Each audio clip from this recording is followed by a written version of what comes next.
I came to Israel when I was 4 years old, and I believe that this is the duty of my generation to provide a better leadership for this country and to build a better future for our people.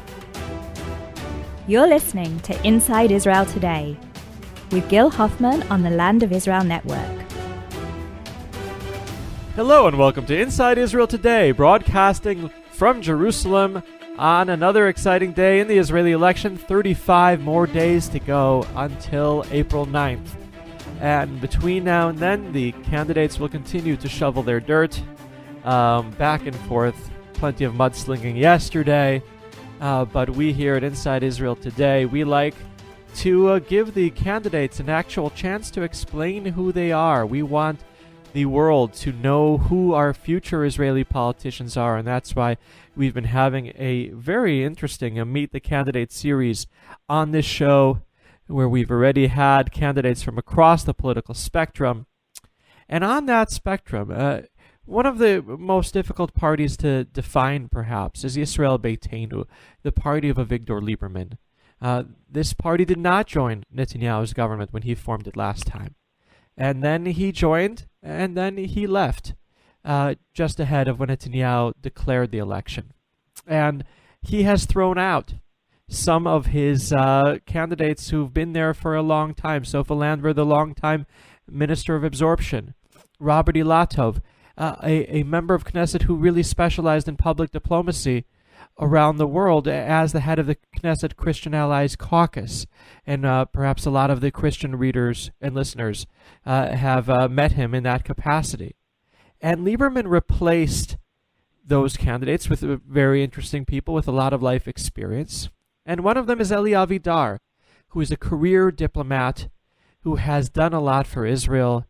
And I want him to be able to, I could speak about just his bio for a 25-minute show, but that's why I'm so excited that he has come here. Eli, welcome to Inside Israel Today. Thank you very much. Good morning. So you explain yourself, who you are, and what you've done in your very exciting life. Sure. In a nutshell, I was born in Alexandria, Egypt in 1964. We made Aliyah in 1967. My father was a member of the Mossad in Egypt. I joined the military. I was a combat fighter. Later on, I became an intelligence officer, and I had a career in the military.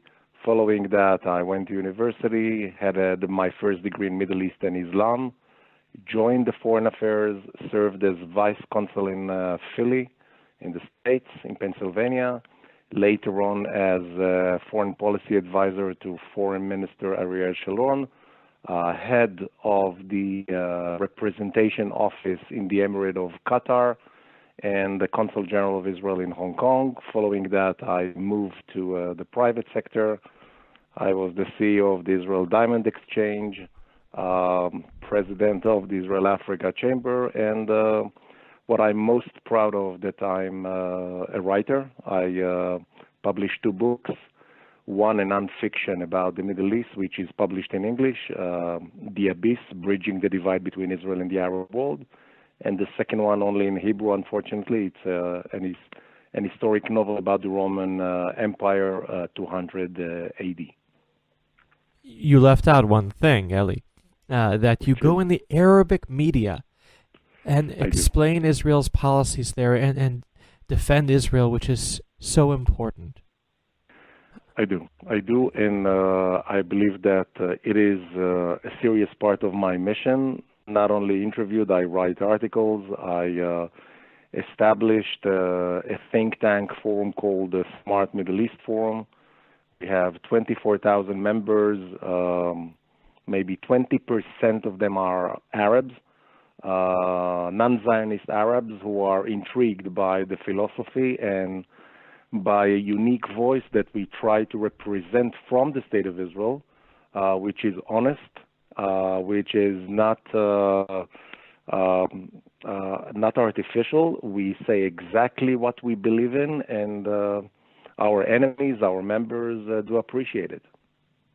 Now, why would someone who is successful in the private sector leave all that and go to the Knesset and go into the dirt of politics? Why was that something that called you? I must give credit to my wife that about 10 years ago I was sitting with the family on Friday evening Shabbat dinner and doing what I used to do, complaining about what's happening. This is not right and this is not right. And she basically looked at me and said, it's about time that you do something. And it was a journey, a long journey of 10 years since I went to the public arena, published my first book, published articles, was getting interviewed. And now in 2019, it came to a point, and I must say that I know Avigdor Liberman for more than 10 years. He has been consulting, getting my consultancy since his beginning as a foreign minister. I had the pleasure and honor to do that. And a few weeks ago, 2 months ago, he basically called and said, I would like you to be in the party. And it took me less than 1 second to say, of course, because I believe that this is a duty. And with all the dirt serving the public, I know that it's not comfortable, and suddenly you lose your privacy. You could do whatever you want, go to any vacation you want, but the second you become a public figure, everyone is on you. But in the same time, it has a reward. We have, I don't want to be emotional, but I have kids, and I really would like to look for their future. I would like to do something for the future. I was not born in the state of Israel. I came to Israel when I was 4 years old. And I believe that this is the duty of my generation to do something better, to provide a better leadership for this country, and to build a better future for our people. Yeah, so that's beautiful. Now, why Yisrael Beytenu, other than the personal relationship that it was rather professional that you had with Avigdor Liberman? Do you believe in the ideology that Liberman professes? You're number 4 on the list. You'll be the one really explaining it to the world. Definitely. First of all, the important part of Avigdor Liberman's policy and the party's policy, that it's not a binary policy. It's not a 0 or 1. We do tend to be much broad and much more and substantiate our arguments in all aspects of our policy. But if you take our policy, Avigdor Liberman is definitely a right-wing leader of the state of Israel, but in the same time, he doesn't bend to circumstances. He doesn't bend to political interests. And as a new immigrant who came to Israel at the age of 20, and started working as a simple worker in the airport and suddenly became the Minister of Defense, he did not hesitate even a second when he saw that the policy of the State of Israel is going in the wrong direction, that suddenly you have a terror organization controlling Gaza, and not only that you are not fighting them, you are actually paying protection, 25 or 15 million, whatever, $1 million every month just to keep them calm. And this is something he couldn't accept. He couldn't accept the fact that 500 missiles were launched against our people in the southern part of Israel, and we actually went to some kind of a ceasefire. So for him, it was not acceptable, and let me tell you the truth. It's not acceptable for the majority of the people of Israel. And this is why I do trust his leadership, trust his honesty and his commitment to the positions that he represents and presents before the elections and during serving in the government. Okay, so he has made clear that he will not recommend Benny Gantz to form a government and won't sit under him if he forms a government, and that he believes Netanyahu should remain prime minister.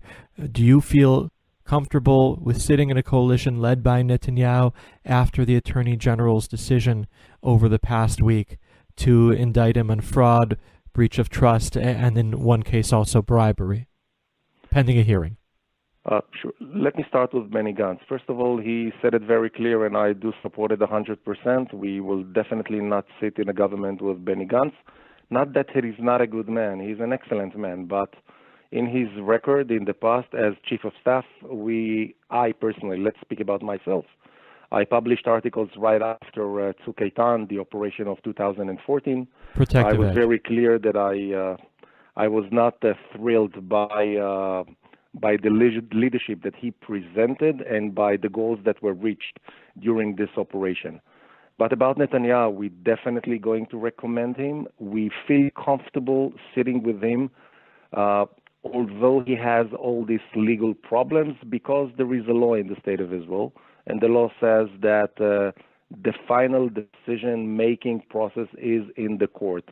So unless he receives a clear verdict in the court, he can serve as prime minister, and we definitely are not going to change that for the time being. In the same time, I would like to say the more interesting question is, why should we sit in a coalition with Netanyahu when we left him a few months ago? That is a good question. Pretend I asked it. After we were extremely disappointed with his policy towards Gaza. And I will say that the problem was, to begin with, since the last elections, that we had very limited number of seats in the parliament.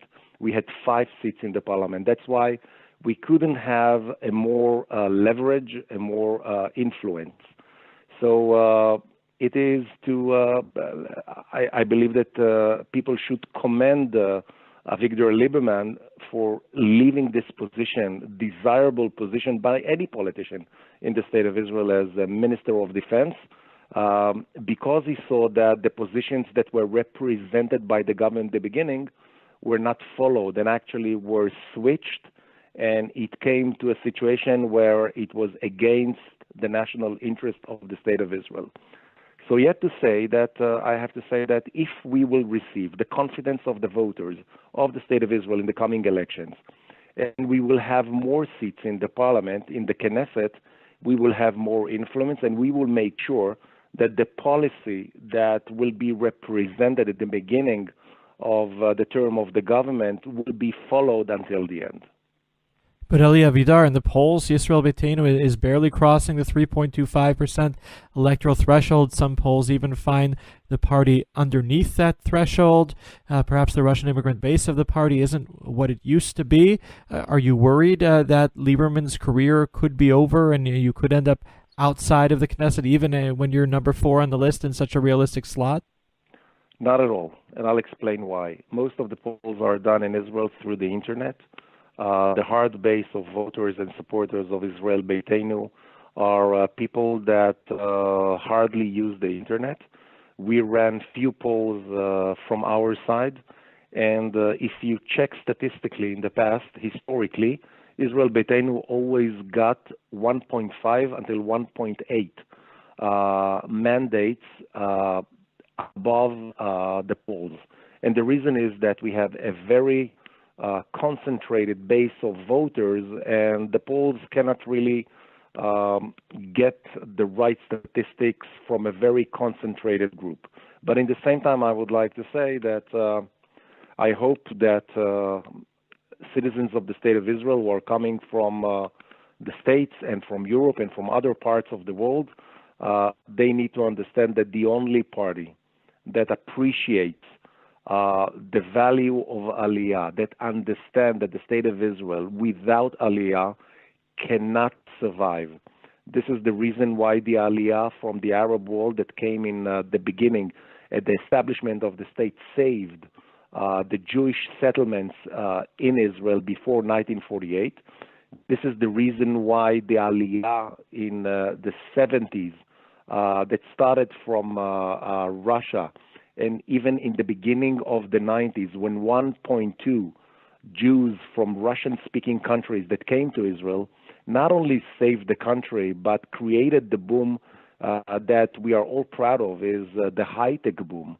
And this is the reason why the State of Israel can sustain its position and its existence by keep pushing for good aliyah from other parts of the world. And I'm not saying that all the Jews should leave their countries and come to Israel, but people who are thinking about moving from some countries because they feel uncomfortable, whether it's France or whether it's England or whether it's even some states in the United States, if they don't feel comfortable, they should come to Israel. They shouldn't consider Canada or Australia for other reasons. That certainly is the ideology that's promoted over here on the Land of Israel Network. My last question to you, Eli Avidar, is assuming you make it into the Knesset on April 9th, what would you like to accomplish as a member of the parliament? I really would like to be, first of all, I have to be honest, there were amazing people, talented, professional, and that came to the Knesset and left after one term, and they felt that they couldn't make an impact. So I need to be realistic and humble and say that I promise the voters that I'll do more than my best. I would dedicate enormous amount of energy and efforts to accomplish the goals of the party. And in the same time, I have an ability, I believe, to be player in some issues, economy, foreign policy, Arab issues, human rights, etc. And I believe that whatever I will have, whatever position and responsibility I will be given, I will take this opportunity and do my best.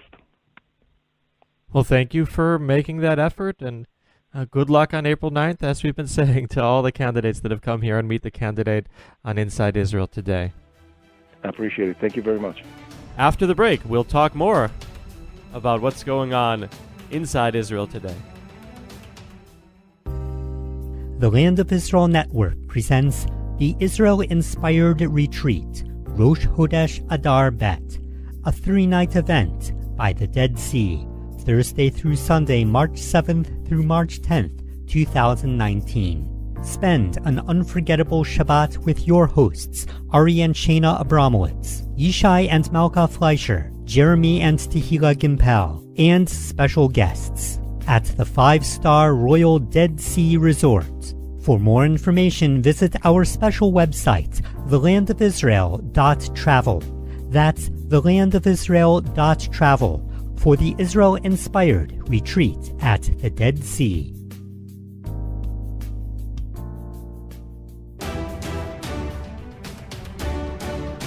And we're back here on Inside Israel Today on the Land of Israel Network, on thelandofisrael.com. Well, that was Eli Avidar, a career diplomat who has done a lot in this world, who's decided to put that all on the shelf and enter politics. And if he does make it into the Knesset, he will certainly add some professionalism, whether you liked what he said and agreed with it or not. And we'll continue to have very impressive new people who are entering politics that you're going to meet on this show. I can tell you a sneak preview we already have lined up for next week. The number 2 candidate in the Gesher party of Orly Levy Abukassis. His name is Dedi Perlmutter. He is the former head of Intel and in Israel, I believe, and he will be coming here on our show to tell people about himself and about that party, which is very much a wild card in the April 9th election. So I've been continuing on the campaign trail, but as our listeners know, the Jerusalem Post divided up the parties. I normally cover all of them, but there are 45 running in the April 9th election, so that was not humanly possible. So other reporters have taken up some slack, including Lahav Harkov, our talented parliamentary correspondent. It happens to be covering the Likud right now, and so I did not cover Netanyahu's address last night to the Likud Central Committee and membership, but I did watch every moment of it on Facebook. It was kind of hard to watch on the news here because the Central Elections Committee ruled yesterday that they need to stop showing political propaganda, and this speech was very much political propaganda. They said that they had to have a 10-minute leeway period delay before they start showing any of it. And if anybody watched the speech, I think that you would understand why that was a smart decision in retrospect. If Netanyahu wanted to go and speak about his policies, explain just about how the diplomatic, economic, and security situations are better than ever, which he did, and obviously explains it very well, then perhaps I'd understand, have every party be able to do that.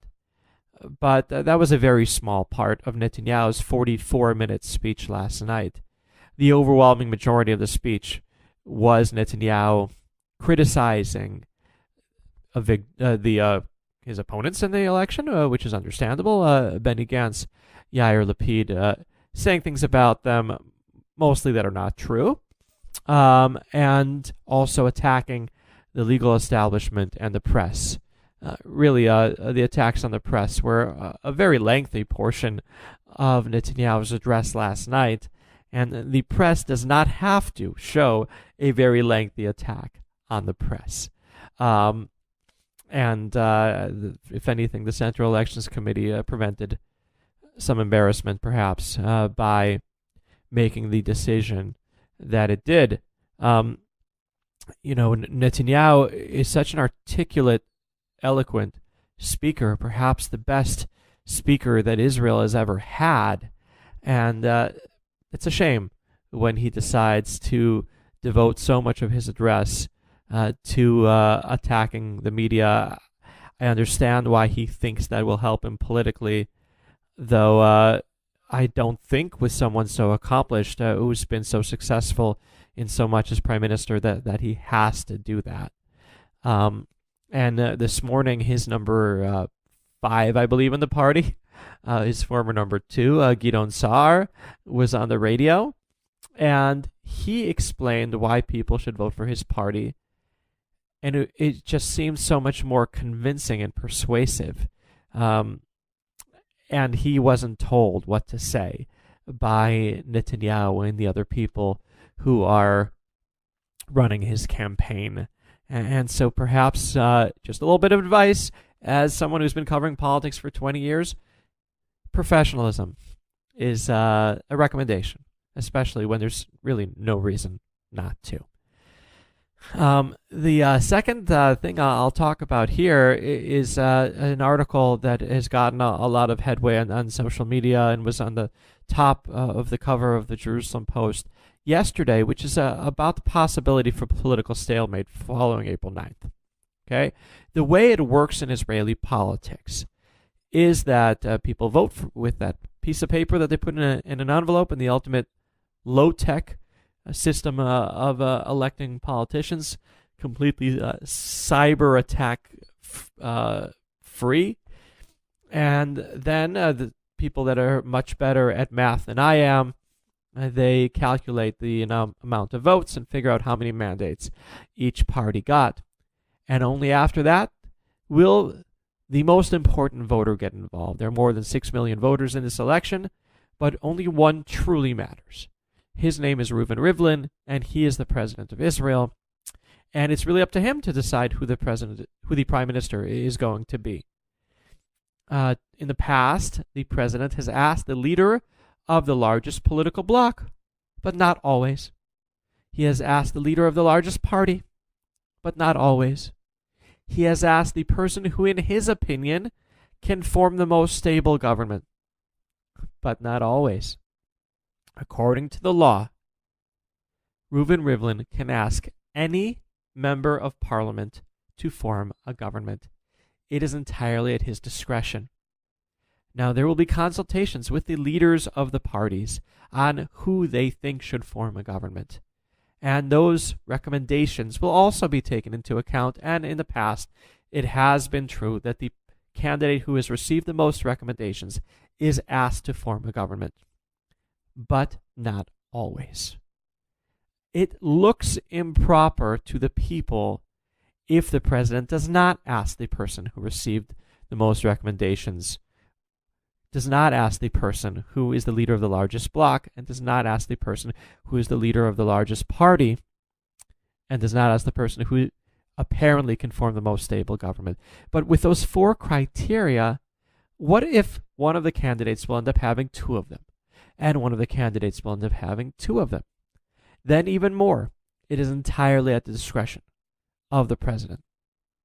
And Reuven Rivlin will have a very difficult choice to make if the polls continue to be where they are.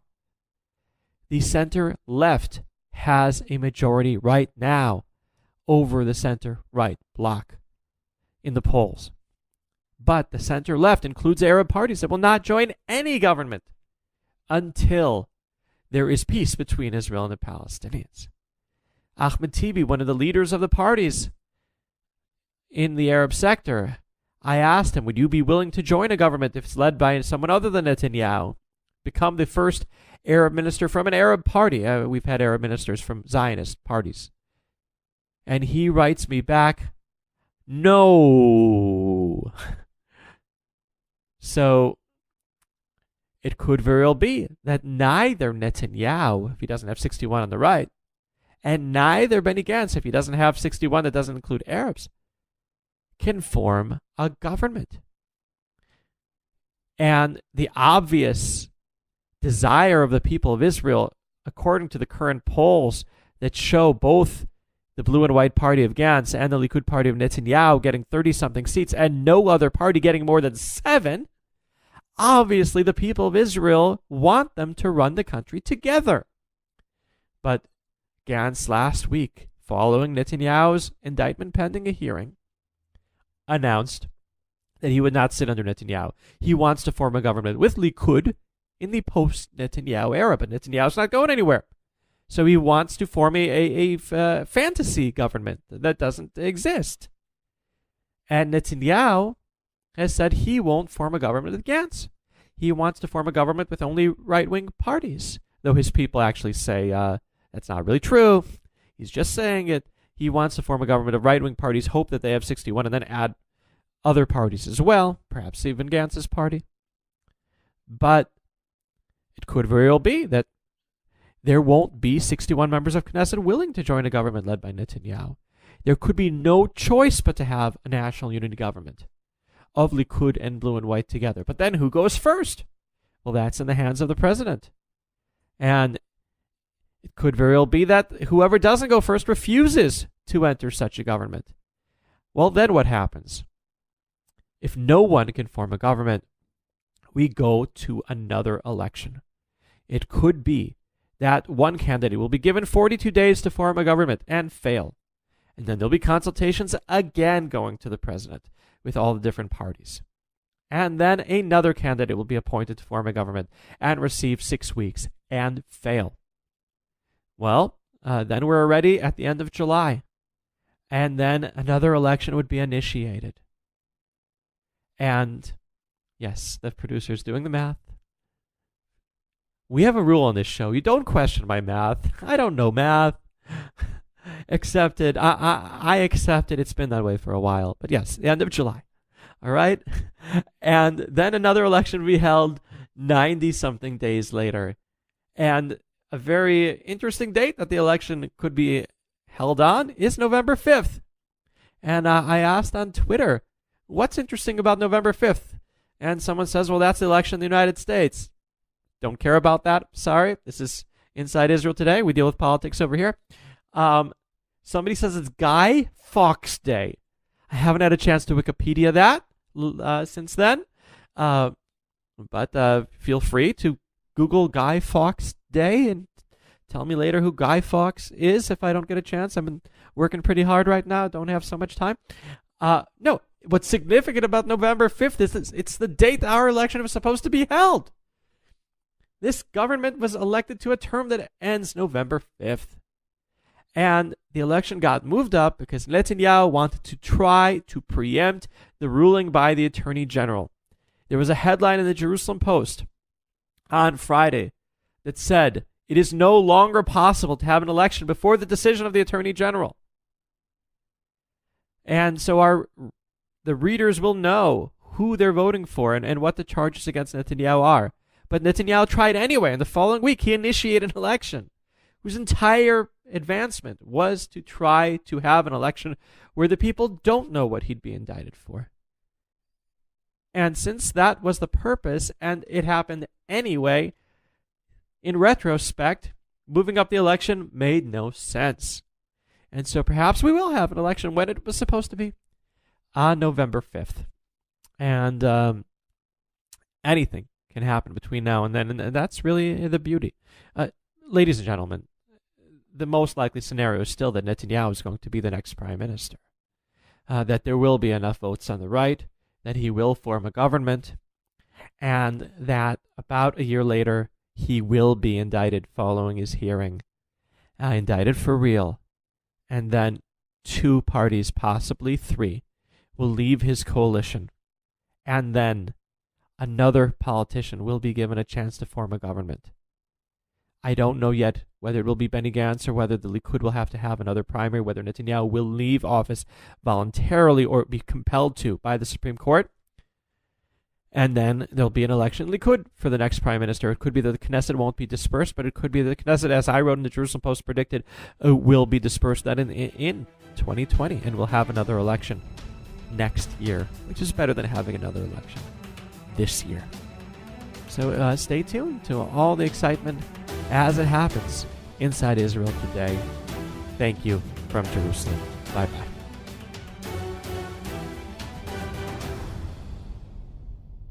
Remember always, said President Franklin Delano Roosevelt, that you and I especially are descended from immigrants and revolutionists. We look for a younger generation that is going to be more American than we are.